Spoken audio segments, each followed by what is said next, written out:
Отан соғысының ардагерлері, Алатау ауданының қорғаныс істері жөніндегі басқармасымен бірлесе отырып, осы лицейге іс-шара өткізуге келдік.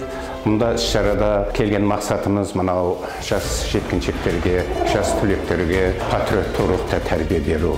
Олардың келешекте осы елімізді, жерімізді қорғайтын үлкен азамат болып жетісуіне тілектеспіз. Осындай игі істер еліміздің жастарын патриоттық рухта тәрбиелеуде өз үлесін қоса берсіндер. Ел амандығын, заман тыныштығын тілеймін. Бейбітшілік заман болсын. Бүгін біздің номер 7-ші мамандандырылған лицейде үлкен іс-шара әрі кездесу өтті. Бұл кездесуде Ауғанстан соғысында болған үлкен ардагерлеріміз келіп, бізге өзінің өсиетін, патриот болуды үйретіп, көптеген біздің ішіміздегі сұрақтардың жауаптарын берді.